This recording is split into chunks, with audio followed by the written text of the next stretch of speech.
The alien city of Thyrix Prime was a place of endless light. Towers of glass and metal rose high into the clouds, and thousands of strange creatures walked below them. In the center of the city stood a great dome made of shimmering crystal, the Intergalactic Zoological Dome, the largest zoo in the known galaxy. Inside it were living beings from hundreds of worlds. Some had wings made of fire, others breathed vapor instead of air. The aliens came from every corner of the stars to look at them, but there was one exhibit that everyone whispered about. It was not a creature of beauty or color. It was simply called Specimen 9, human, Terran.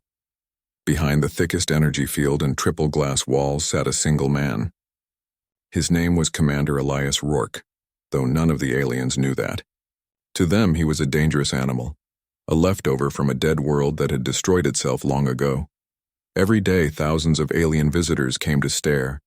Some laughed, some pointed, some threw small objects at the glass. Alien children made faces and shouted words that meant beast and monster. Rourke only sat still and watched them. His eyes were sharp gray and calm, too calm for a creature locked in a cage. The aliens did not know that he understood them.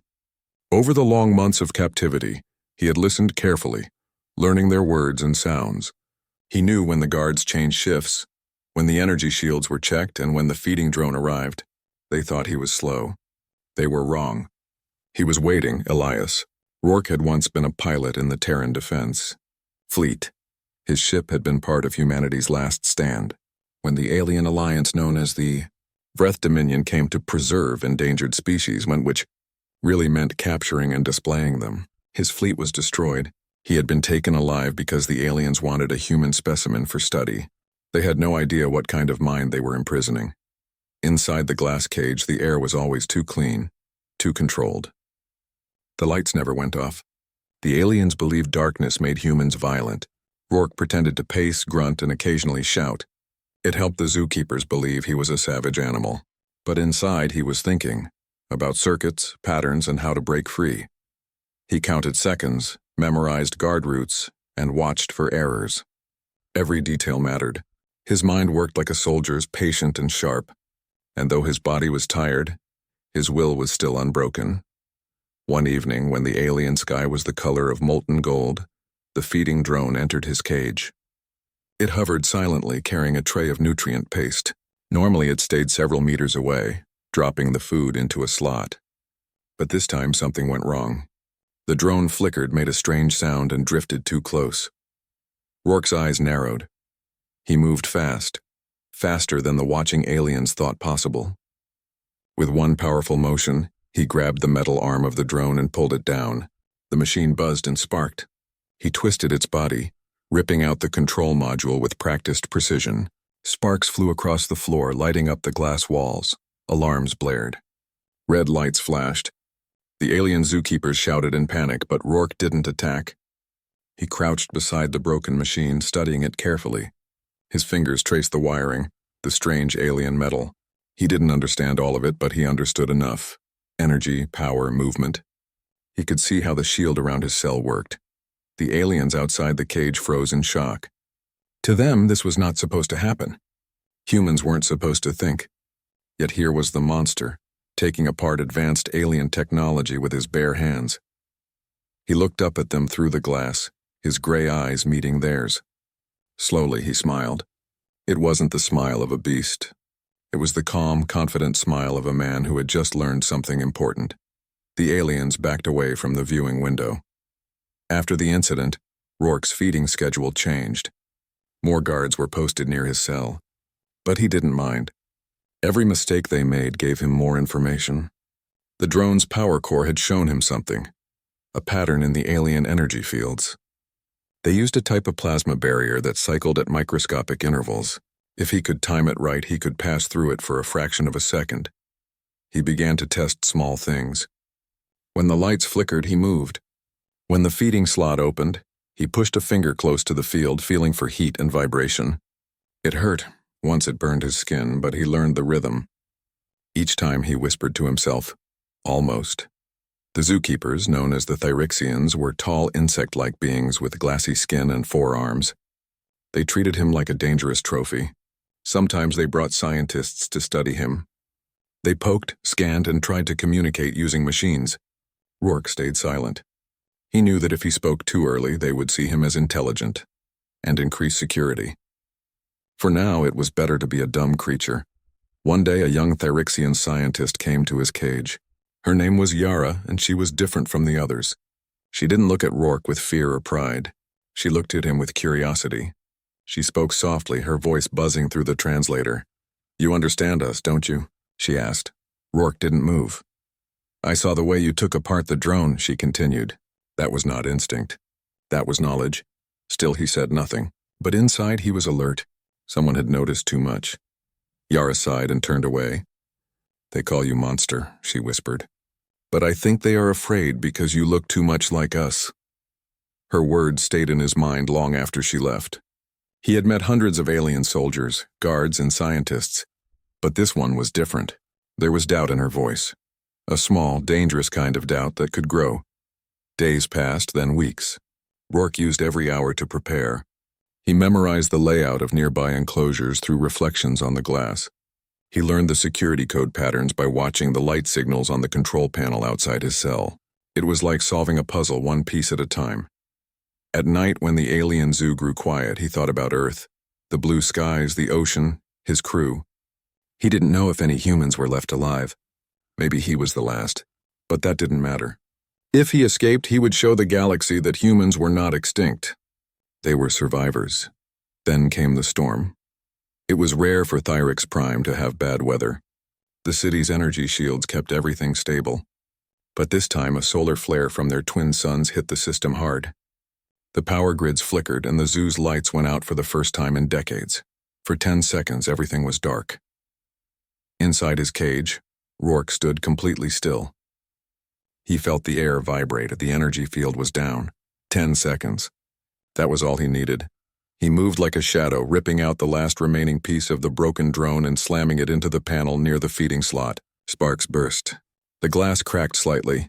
The energy field blinked again, and for a moment it dropped. He pushed his hand through the field, feeling pain sear his skin. Then his arm. Then his whole body. The shock was brutal, but he kept moving. Pain didn't matter. Freedom did. He stumbled out of the cage just as the lights flickered back on. Screams echoed through the zoo. Alarms howled. The zookeepers shouted in confusion. The human monster was loose. Rourke ducked behind a column, breathing hard. He had no weapon, no armor, and no plan beyond escape, but his mind was already working. He saw a service hatch, small enough for his size but too narrow for the tall aliens. He ran for it, slipping inside before the guards reached the corridor. He crawled through metallic tunnels filled with humming wires. The smell of alien oils and ozone filled the air. His burned skin stung, but he didn't stop. He followed the hum. Energy lines always led to control centers. If he could find the main terminal, maybe he could open more cages. He reached a grate and looked through it. Below him was a large chamber full of glowing screens and alien technicians. One of them was Yara. She looked up suddenly as if she sensed something. Her eyes met his through the grate. For a long moment, neither moved. Then she whispered, "You're escaping." Rourke didn't answer. He simply placed a finger to his lips, asking for silence. To his surprise, she nodded. Without saying another word, she turned to the others and started shouting something about a power surge in the northern wing. The aliens ran out in confusion. The room was empty. Rourke dropped down quietly and moved to the control board. His human hands flew across alien symbols, guessing, testing, adapting. Within moments, the cages across the zoo began to unlock one by one. A low, deep rumble filled the dome as hundreds of imprisoned creatures realized they were free. He heard the sound and smiled again. Outside, chaos erupted. Guards shouted. Energy fields failed. Strange beasts roared and took flight. Amid the confusion, the image of the human monster appeared on every surveillance screen. A figure walking calmly through smoke and fire, eyes cold and determined. To the aliens, he was no longer an exhibit. He was a nightmare. To himself, he was simply a man doing what humans had always done: adapt, survive, and fight for freedom. The city of Thyrix Prime had never known chaos like this. The streets were lit by the flickering glow of emergency lights, and alarms echoed through every tower and dome. Alien citizens ran in confusion, their long legs carrying them in every direction as glass shattered and energy barriers sparked. In the heart of the turmoil walked a single figure. Commander Elias Rourke moved with calm precision as if the chaos belonged to him. His body was scorched and bruised from the energy field, but he did not slow. Every step was measured, every movement deliberate. He was not a monster, though the city believed him to be one. He was a predator, yes, but a predator with a mind sharper than any weapon the aliens possessed. The first challenge was the security forces. Squads of armed Therixian soldiers were rushing to contain the disaster. Their forearms wielded energy rifles, their mandibles clicked in alarm. They shouted orders, but the human did not respond. He had already anticipated them. Rourke moved through the chaos using shadows, debris, and confusion as cover. A soldier raised his rifle and fired. The beam of light passed dangerously close, but Rourke rolled to the side, grasping a fallen panel from a broken drone. He swung it like a club, knocking the alien unconscious without breaking the skin. Another soldier charged, but Rourke was faster. He grabbed the alien's arm, twisted it gently yet firmly, and sent the soldier sprawling. It was not cruelty. It was efficiency. He spared lives because that was what humans did, even when feared, even when hunted. By the time he reached the central atrium, the zoo's main chamber, Rourke had already freed several other intelligent captives. Small alien creatures previously considered minor exhibits followed him cautiously, sensing that he was different. Unlike the cruel humans they had imagined, this one seemed protective. The atrium was vast. Hundreds of species roamed freely for the first time, their cages gone, their chains broken. Rourke surveyed the scene carefully. He did not panic. He had no plan to destroy the city. His goal was freedom, his and theirs. From the control towers above, the High Curator Vreth watched in disbelief. Vreth was a towering figure, insectile yet regal, with translucent wings folded behind his back. He had studied humans for months, believing them to be weak and self-destructive. Yet now he saw a human walking through his dome as though it were his own territory. "Contain him," Vreth shouted. "Do not kill him unless necessary." The soldiers below scrambled, but Rourke anticipated every move. He moved like water, fluid, adaptable, impossible to trap. Every security measure the aliens had relied upon was turned against them, not with violence but with intelligence. They had expected a creature of brute strength. They were unprepared for a human mind. Rourke paused at a large glass window overlooking the city streets. From here he could see the chaos below. Vehicles overturned, citizens screaming, and creatures fleeing in every direction. For a moment, he allowed himself a silent calculation. If he escaped the zoo and reached the city's transport hub, he could vanish among the interstellar freighters docked in the orbiting ports. From there, he could send a signal, a warning, a call, or perhaps a message for any remaining humans across the galaxy. But first, he needed to avoid capture. He moved through maintenance corridors, ducking under beams and slipping past laser sensors. Every step was precise, every breath controlled. Even with the city in uproar, he remained focused. Every human instinct, patience, observation, creativity, guided him. To any alien watching, he must have seemed unstoppable. Meanwhile, the zoo's freed creatures began acting in ways the aliens had never expected. Birds with wings of shimmering crystal took flight, disrupting patrol drones. Small intelligent mammals used their paws to short-circuit energy fields. Chaos multiplied, not through mindless violence, but through the coordinated instinct of those who had been oppressed. Rourke paused in a hall filled with cages, now empty, and studied them. He could hear the whispers of other captives in alien languages he barely understood. They looked to him, the monster, for direction. And in that moment he realized something remarkable. The aliens had underestimated not just humans, but what humans could inspire. At the main security junction, a squad of elite soldiers finally cornered him. They were heavily armored, with energy shields and plasma swords. They believed this was the moment the human would fall. Rourke did not attack immediately. Instead, he assessed the battlefield. He watched their movements, calculated angles, and waited. When the first soldier lunged, Rourke sidestepped, using the momentum of the charge to push the alien into a wall. The impact knocked sensors offline, creating temporary blind spots. He moved forward, disarming the others with the same combination of strength and technique. Every move was measured, almost elegant despite the chaos. To the aliens, it was horrifying. A single human taking on a team of elite soldiers without killing them. Finally, he spoke in the alien tongue he had learned. "You think you can contain me? You have not yet seen what humans can do." The soldiers froze. Their weapons shook. They had not expected speech, let alone comprehension. They thought they were containing a savage beast, not confronting an intelligent predator. Rourke's movements were now followed by a growing group of freed captives. A small creature with 4 legs and luminous eyes ran alongside him. A bird-like species flitted above, guiding him through the corridors. Slowly the idea took shape. This escape was bigger than him. It was a demonstration, a signal. When he reached the central control hub, he paused again. The room was vast, filled with alien consoles, monitors, and holoscreens. Here, Vreth himself appeared, surrounded by guards. His wings shimmered in the light, his mandibles clicking. "You are extraordinary, human," Vreth said, "and very foolish. Surrender, or you will die." Rourke smiled, a cold and calm smile. He didn't need to answer with weapons. His mind was already at work. He scanned the consoles, recognizing patterns, understanding enough of the alien systems to manipulate them. Within moments, the doors across the zoo opened. Every remaining captive could move freely. The walls that had imprisoned hundreds fell like paper. Vreth's eyes widened.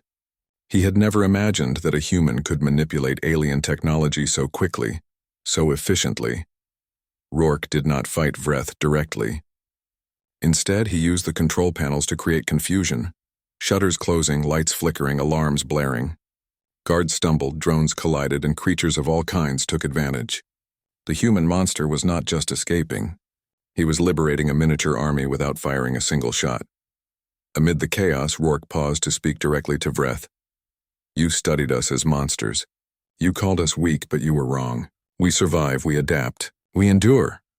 The words echoed across the dome, broadcast by the compromised alien communication systems. Every monitor, every drone, every display showed the human. Calm, composed, unstoppable. Even among the freed creatures, a sense of respect grew. They followed him not out of fear, but because humans had shown them something the aliens could not: strategy, compassion, and willpower. The final challenge was the city streets. Patrol vehicles blocked every exit, alien soldiers forming barricades ready to fire. But Rourke had planned for this. Using the chaos he had already created, he moved with speed, slipping between vehicles, ducking under energy blasts and directing freed creatures to create distractions. A massive 4-legged predator leapt onto a patrol vehicle, flipping it over, while a group of flying creatures knocked out the overhead drones. By the time the soldiers realized what had happened, the human was already several blocks away, moving toward the city transport hub. From the observation towers above, alien citizens recorded everything. Screens across Thyrix Prime showed the monster walking calmly, methodically, even as the city descended into panic. For the first time in their history, the aliens began to question everything they had believed about humans. At the transport hub, Rourke paused to scan the area. Freighters orbited above, ships waiting to depart. He knew this was his chance to escape the planet, to send a signal, to show the galaxy that humanity was not extinct. He also knew that his story would not end here. Even if he escaped, even if he left Thyrix Prime, the legend of the human monster would grow. Aliens would tell stories, exaggerate, and fear the humans who had survived the collapse of their homeworld. But that was exactly what Rourke wanted. Fear would ensure caution. Respect would ensure survival. And most importantly, the galaxy would never underestimate humans again. By the time he climbed into a freighter and activated its systems, the zoo was in ruins. Guards and citizens fled. Freed creatures roamed the streets. And above it all, Commander Elias Rourke, the human monster, prepared to disappear into the stars, leaving behind a civilization forever changed by one simple truth. Commander Elias Rourke floated silently in the cockpit of the freighter, the city of Thyrix Prime shrinking below him. The chaos he had unleashed in the zoo still echoed across the city. Ships and drones scrambled as news of the human monster spread. But Rourke's mind was not on the destruction. It was on the captives, the intelligent beings he had freed, and the next step in his plan. He adjusted the controls with practiced precision. The ship's thrusters glowed blue as it rose above the city. He had not come here for revenge. He had come to send a message, a warning, a revelation, and a promise. Humans were not gone. Humans had survived, and humans would show the galaxy what they were capable of. Back in the ruined zoo, High Curator Vreth stood on the observation balcony, surveying the aftermath. The dome's interior was a ruin of shattered glass, twisted metal, and freed creatures. The alien guards were trying to restore order, but it was too late. The legend had already begun. Vreth's mandibles clicked with frustration. Impossible, he muttered. One human, and he has undone centuries of control. He could not understand how a single human had outsmarted his security systems, freed hundreds of creatures, and escaped unscathed. Humans in his mind were weak, self-destructive, primitive, yet Rourke had disproven every assumption in minutes. Send a retrieval team, Vreth ordered. Bring him back alive, he must not leave this system. But even as he spoke, he knew it would not be easy. Every alien system that could intercept a freighter was being bypassed. Every surveillance network Rourke had touched now broadcasted the story of his escape. The calm, precise, unstoppable human who defied expectation. Rourke's freighter drifted silently toward the orbital docks, hidden among dozens of other ships. He had not come alone. A small group of freed, intelligent captives had joined him. Creatures of 4 arms, wings of fire, and luminous eyes. They had seen his patience, his calculation, his mercy, and they trusted him. To them, he was no monster. He was a leader, a protector, a legend. He moved toward the main communication array. With careful hands, he connected the ship's systems to the orbital network. His fingers danced over alien controls he barely understood, but human intuition guided him. Within minutes, the entire city's communication network was under his influence. He paused. This was the moment to change the galaxy's perception of humanity forever. On every screen across Thyrix Prime, across allied systems, and even in ships orbiting nearby sectors, a single message appeared. To all civilizations who think humanity is extinct, we survive. We adapt, we endure, we are coming home. The words echoed in alien languages, human languages, and in ways that only those with sophisticated translators could understand. Panic swept the city again, but this time it was mixed with awe. The legend of the human monster had become the story of the human legend. Vreth clenched his claws. No, he whispered. You cannot command the galaxy with words alone. Rourke smiled. Words were only the beginning. Action spoke louder. Descending toward the planetary surface, Rourke initiated a controlled landing at the edge of the city, near the main transport hub. Alien forces had regrouped, forming barricades and deploying heavy weapons. But they underestimated the freed creatures. Bird-like species swooped through the streets, knocking out surveillance drones. Small quadrupeds tore through vehicle tires. Even larger creatures, which had once been caged and docile, moved with Rourke's guidance. Clearing paths, amid the chaos, Rourke walked calmly, his energy weapon at his side, a device cobbled together from alien technology he had learned to operate.